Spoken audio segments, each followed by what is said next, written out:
What's going on, everybody? This is a special edition, and it's very well worth it, of Gigantic Pop. I am yours truly, the Blueprint Matt Morgan. Beyond blessed, beyond excited and ecstatic to interview the one, the only, the juggernaut, Miss Jordynne Grace. Jordynne, how are you? I'm awesome. Thank you so much for having me on. I'm a huge fan, by the way. You can't steal that from me. I was going to spend the next 5 minutes of saying this about you, and our fans that watch this show know I don't shut up about you. Um, there's so many things that I'm dying to say once I get the opportunity to say it to you. And right out the gate, I came up in TNA, very, very proud of working for that company. I'd argue I'm more proud of my work, much more prouder of my work at TNA than with WWE. Even though people would recognize WWE a little bit more than TNA, I would say go back and watch my work with TNA, because I'll argue our roster was hands down 2007, 2008, 2009, a better roster, better storylines, better everything than what Those were the WWE was golden giving. years. It really was. I mean that. And I always feel that in my heart. And so to see people like yourself that not just resurrected TNA, but brought it to a whole new level is beyond exciting. As an old guy like myself gets sit back now and watch and be proud. Good Lord. So there's so many questions I wanted to ask you. I know we got limited time because how busy you are, and you should be. Um, if I could, just right out the gate, who broke you in? Who trained you? I actually started wrestling in Austin, Texas at a promotion called the school's called America's Academy of Professional Wrestlers. And there was a lot of different trainers that came and went through the school, but there was it was an old school luchador called Mr. Mexico the Second, and Mhm. then a guy named Papadon. So I know you probably don't recognize those names, but that is where I originally came up. Believe it or not, I do, through my former tag partner Hernandez. Oh, Um, really? Oh, yeah, because he's yeah, from San Antonio. yeah. Oh, Um, okay, yeah, yeah, and because I'm a complete wrestling nerd slash loser, I know like all I follow everything I do. If you And I are, always then have I it. am too. So That's what I always tell fans. Are like, oh, it's so cool to meet you, and da da da da. I'm like, I just happen to be a 7 foot, 330 pound version of you as a fan, and I just um, happen to hit the I'm so genetic jealous of jackpot you. I'm so and jealous of got to you. do it. But our fandoms. God knew not to give me the height. That's all I gotta say. Oh my God, you'd be a men's heavyweight champion 35 times over by now. Ric Flair, see your records later, buddy. Um, yeah, you're correct. But right out the chute, I did want to also ask you. One of the things I know are question, or I put this out to some of our fans that wanted to ask some good questions, and obviously the basic. How are you enjoying right now your time in I mean, obviously, when you're on top, you love it, right? So, TNA? of Yeah. course, yeah. So I'm loving it. I mean, but honestly, ever since I started in TNA, I think this has got to be like 7 years, maybe coming up on 8 now. I love it, and that's kind of why I never left. And I'm just kind of happy to see the fruits of my labors over the years really just like grow into something beautiful this year. Listen, I wrestled. I remember when the women's quote unquote women's revolution started, etc. And I always make the argument, not being a hater, but of telling facts that I'm sorry, Gail Kim versus Awesome Kong and TNA kickstarted that women's revolution 3 or 4 years prior, if not 5 years prior. But I'll digress. I don't disagree Be- with you at all. Good Lord, with beautiful people. With Sarita, Sarah Stock, for those that don't know, that trained their favorite female pro wrestler from WWE that's wrestling today, by Mhm. the way, and many other women that we had in our women's division or knockouts division. Um, Good One of the Lord, I first know it sounds women like I saw, one of the first women's matches I saw from TNA was I can't remember who it was against, but it was Hamada. And I think that was I was so used to oh my God. watching the WWE style matches. And I saw that match and I was like, this is it just blew my mind. I think I was Do like you remember 11 or how 12. badass Hamada was? Hamada was a badass. She was I'm like she was insane. She I just was. She's more I couldn't aggressive than believe it. hell, It really blew my mind as a kid. right? So, and what you're doing is obviously as a former TNA town. I'd be lying if I said many of us don't sit back and say thank you for the transition you're making and getting TNA the most love, most eyeballs on right now as we speak. I'm just lucky. Because I'm lucky to be honest with you. It's timing. It's just being in the right place, right time. I could have left TNA and gone to WWE like multiple Right. times, but I just stayed. And honestly, I just feel like this could have been anybody, and I was just in the right position. God, but still, I'd argue you can't predict a reaction. Forget a pop. But the reaction you got coming out of NXT was something I'll never forget. Neither will any wrestling fan. I won't forget it Um, either. and you could tell with your smile. And you're one of the rare breeds that can be a body person, a in ring 5 star like ability type of wrestler, which I was not. Um, and at the same time, you're not supposed to like when I was with WWE, Vince always tell me like stop smiling so much. You're a villain, even though he would tell baby Yeah, faces to smile.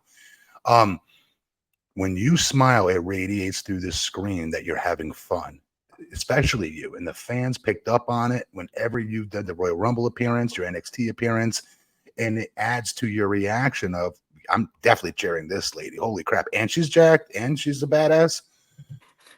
Yeah, it adds to it. And I love that that's not lost on you, that you share your legitimate reaction in the moment and you're not playing wrestler. You're reacting naturally and I it can tell you shows. something actually really funny about the smiling thing. When I first got to TNA, I used to just want to always come across as like a badass, and Tommy Dreamer would always tell me that the fans, they want to like you, but it's hard because you're always making like a mean face. Even when I first came out, I was always Mhm. like acting mean or angry.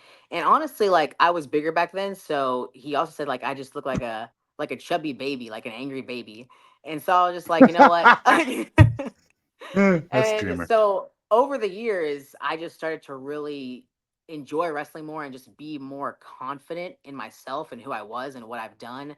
And I think like now it's really hard not to smile when I come out because I'm just so happy to be wrestling. That's awesome.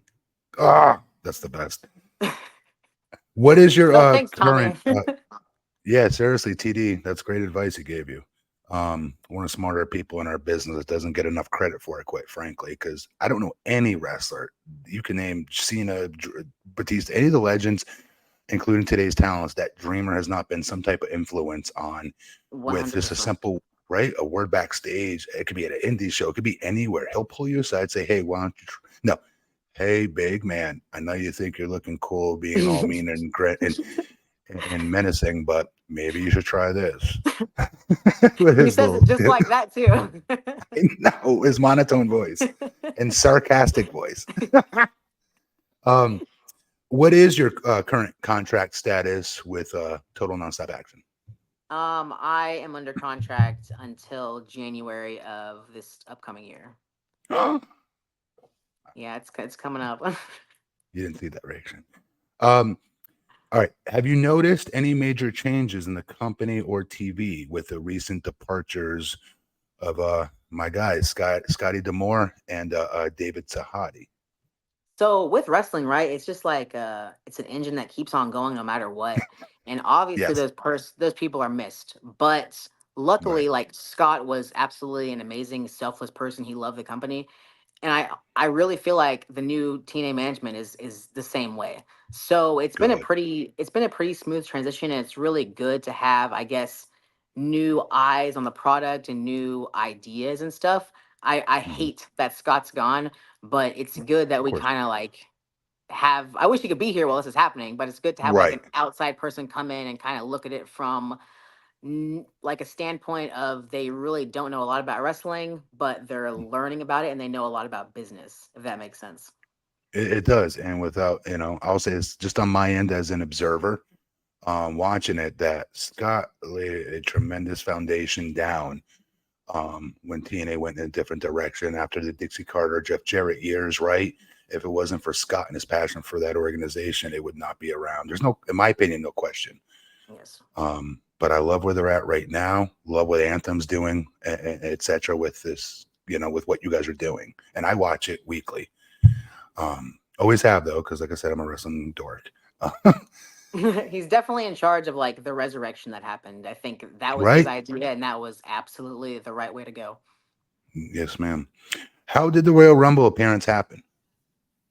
So actually, we had just got home from a set of TNA tapings, and Scott called me, And he was like, "Oh, what are you doing this next weekend?" And I was like, "I mean, nothing. Why? What's going on?" Because I thought he was gonna ask me to do like an Signing. independent show or a signing or something like that. Yeah.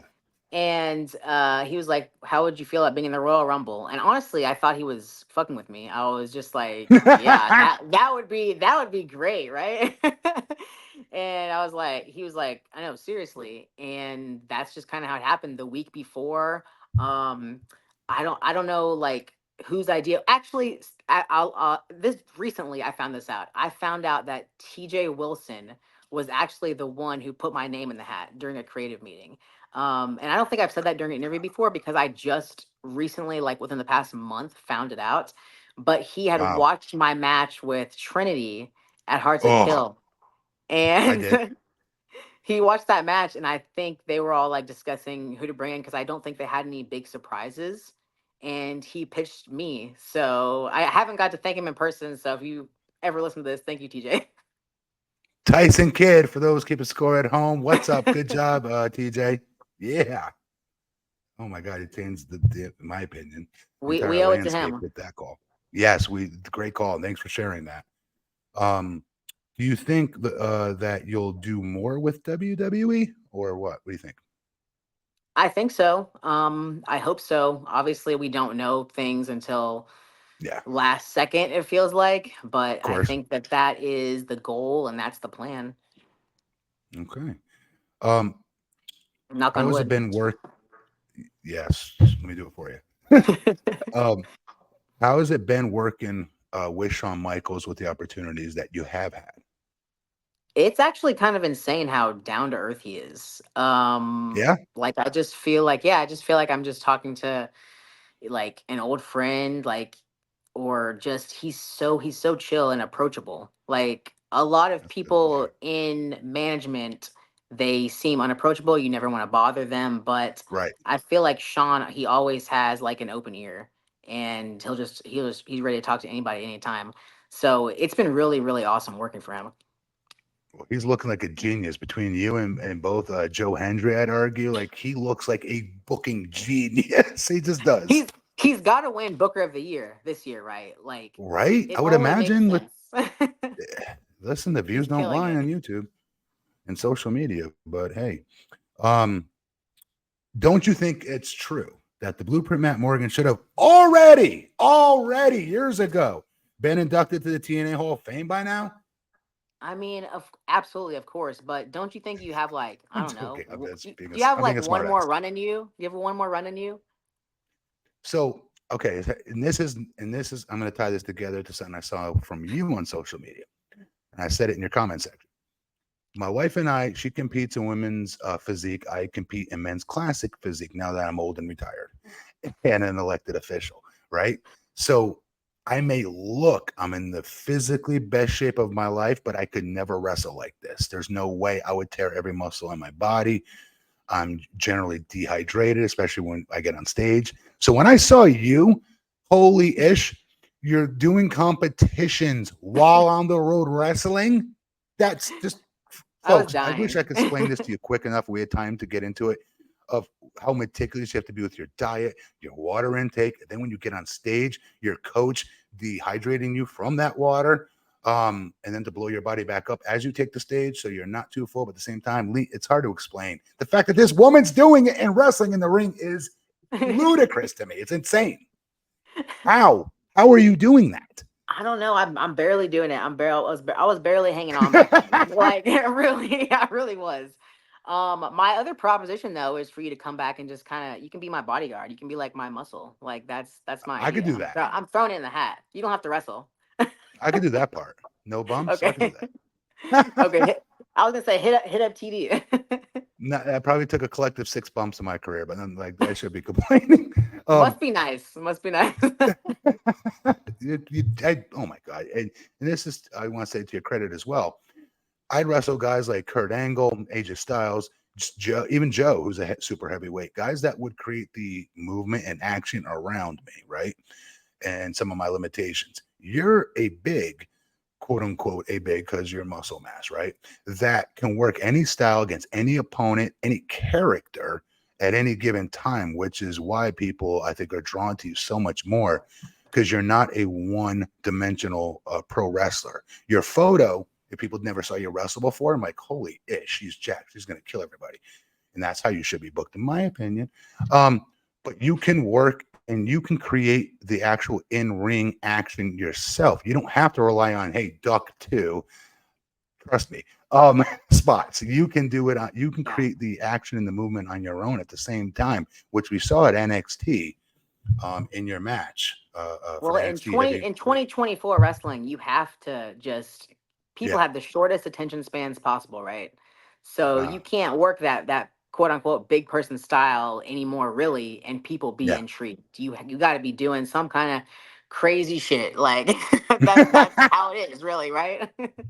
No, it's noticeable though, and I think everybody saw it, especially in your match versus those that don't watch your every week stuff with TNA, which they should be watching, because you go up against different characters there that are not easy to work against with getting their character development in your storyline in within created within your match. I would argue, but they did see it versus Roxanne I was gonna Roxanne. say Roxanne was probably one of the smallest people I've ever wrestled, so I got to work a Yes, style that's that's really specific to me. But I've also wrestled people like Brian Cage. I wrestled people I saw like, that. Khan. I wrestled him on a pay-per-view, and I I know it's kind of insane, right? You see him and me, and like I'm 5'2". I'm very short. And so you see him and he's just towering over me. So I just do my best to like maintain my power style, but also in that situation you just have to you're obviously going to be faster than the person too because he's just Yes, so bulking and huge. So I just right. try to do a little bit of everything and make sure that I'm not like, throwing around these massive big guys without putting like at least having a struggle before I do it. Like I can do it, but it takes something to anger me to make it happen. Yeah, yeah, and I chop them tell down people to I get in tell that people a spot. lot, like I don't get hurt, I get angry. So kind of like the Hulk, like, the more Yeah, that you hit me, the more you beat me up, the angrier I get and the stronger I get. So that's kind of like how I want my character to be perceived. I love that. Seriously, I love that. I love that. Um, on this podcast, we generally we don't do interviews. It's usually a show in which we're just covering the various weeks worth of wrestling shows, and we come on sometimes twice a week, 3 times a week, depending on what's hot in the news or pop culture for that matter.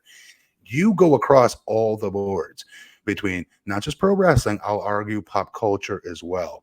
Again, because of what you're doing, and I know you don't want me to say this, but I'm going to say it anyway because it's the truth about you. You're creating history, my friend. I hope you get that, and maybe not now because you're so humble, but when the time's right and it's a little bit, maybe you're retired at the time, you could look back at it. You created an entire wide open doorway with a company that it was unheard of ever to work with another company of any size, any proportion, that no other companies exist. It's just us. And you were one of the lead dogs kicking that door open. That who knows what it's going to lead to tomorrow. So for that, as a fan, I want to say, holy ish, thank you. No, thank you. And yeah, it's definitely I think it's just a lot for my brain to process right now because Oh it's my God, I current it's imagine. like just it's currently happening. And I feel like if I think about it too much, I will Yes. just like have a mental breakdown. I don't blame you in that, sis. I don't. I don't. I don't, but it's huge, and sincerely, those of us that, a lot of us that went, maybe the WWE route first and ended up at TNA and had a better time there with, especially with creative freedom rather, and learning and really that light bulb went off for us, for many of us, like myself, that have a lot of pride in that company and that organization still to this day. Thank you for holding that company up so high, so strong, and so legitimate. Thank you for that. I mean that. No, and thank you for having me on too. I'm really glad that I got to talk to you finally. You're the ish, my friend. Thank you, sis. And anytime you want a spot to come on, I know you can do any other show you want because you're, like I said, the ish. But again, my favorite, one of my favorite talents, forget female talents in the biz today, the juggernaut, Miss Jordynne Grace. It's been an honor to do this with you. Thank you, my It yes. Show them. Look, come on. Guys watching this, girls watching this right now, that arm is bigger than your whole face. Thank you so much, Matt.